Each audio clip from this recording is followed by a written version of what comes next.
సామెతలు 15:29. భక్తిహీనులకు యెహోవా దూరస్థుడు, నీతిమంతుల ప్రార్థన ఆయన అంగీకరించు. ఇక్కడ భక్తిహీనులు పాపం ఉండేవాడు ప్రార్థన చేసే లేదు.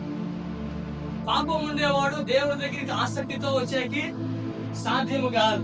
పాపం ఉన్నటువంటి వాడు దేవుని మాటలను కూడా చదవటానికి వినటానికి ఇష్టపడాడు. అందుకే దేవుడు అంటాడు, భక్తి లేనివాడు ఎప్పుడు కూడా దేవునికి దూరం అవుతూనే ఉంటాడు.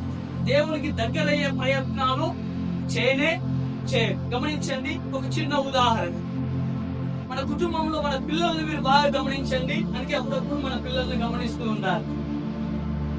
వాళ్ళు ఎప్పుడైతే చెడు ఆలోచనలు వారిలో వస్తుందో, ఆ చెడు ఆలోచనలు వచ్చిన తర్వాత తల్లిదండ్రులతో మాట్లాడము, తల్లిదండ్రులతో కలిసి ఉండటానికి, తల్లిదండ్రులతో జర్నీ చేయడానికి కాస్త ఇబ్బంది పడుతుంది.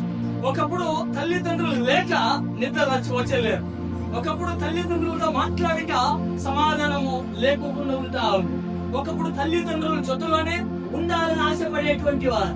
కానీ ఎప్పుడైతే పాపిష్టి కలిగినటువంటి ఆలోచనలు మనసులో వస్తుందో, అప్పుడు తల్లిదండ్రులతో మాట్లాడాలన్న చిరాకు పడుతూ ఉన్నారంటే అర్థం చేసుకోండి, నాశనం అయ్యే దినాలు దగ్గర పడ్డాయి.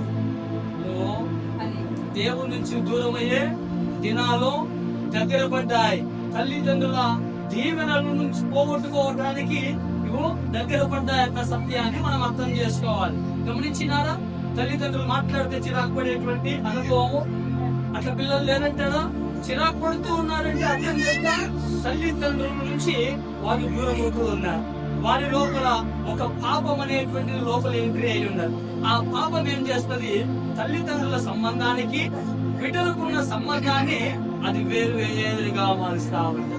ఎప్పుడైతే దూరం అవుతామో అప్పుడు మనిషి జీవితంలో ఆ కుటుంబం నుంచి దూరముగా మనిషి ఉండొచ్చు అక్కడే, కానీ వారి ఆలోచనలు వేరే జాగాలో ఉండేటువంటి ఒక అనుభవం. అలాగే భక్తిహీనుడు అంటే అర్థం ఇంతే, పాపంలో ఉన్నటువంటి వాడు, దేవుడి నుంచి దూరముగా బ్రతికేటువంటి వాడు. ఇలాంటి వారికి ఏం సంభవిస్తుందంట? విపత్తులు సంభవిస్తాయి. అకస్మాత్తుగా వారి జీవితాలలో విపత్తులు సంభవించడానికి కారణమవుతుంది. ఈరోజు ఎన్ని మంది మనం చూస్తా ఉన్నాం కదా, లోకంలో యవనస్తులకు మాట చెప్పే ప్రయత్నం చేస్తా ఉన్నాం.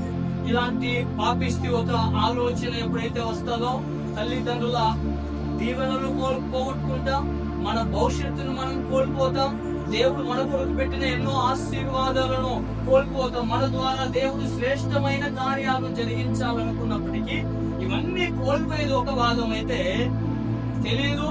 కొన్నిసార్లు మన ప్రాణమే కోల్పోయేటువంటి దినాలు కూడా దగ్గరికి రావచ్చునేమో. ఎన్నో మంది యవనస్తుల జీవితాలు పాడవుతూ ఉన్నాయి. ఈరోజు పరిశుద్ధాత్మ దేవుడు మనకి చెప్పే ఈ మాట ఏంటో తెలుసా?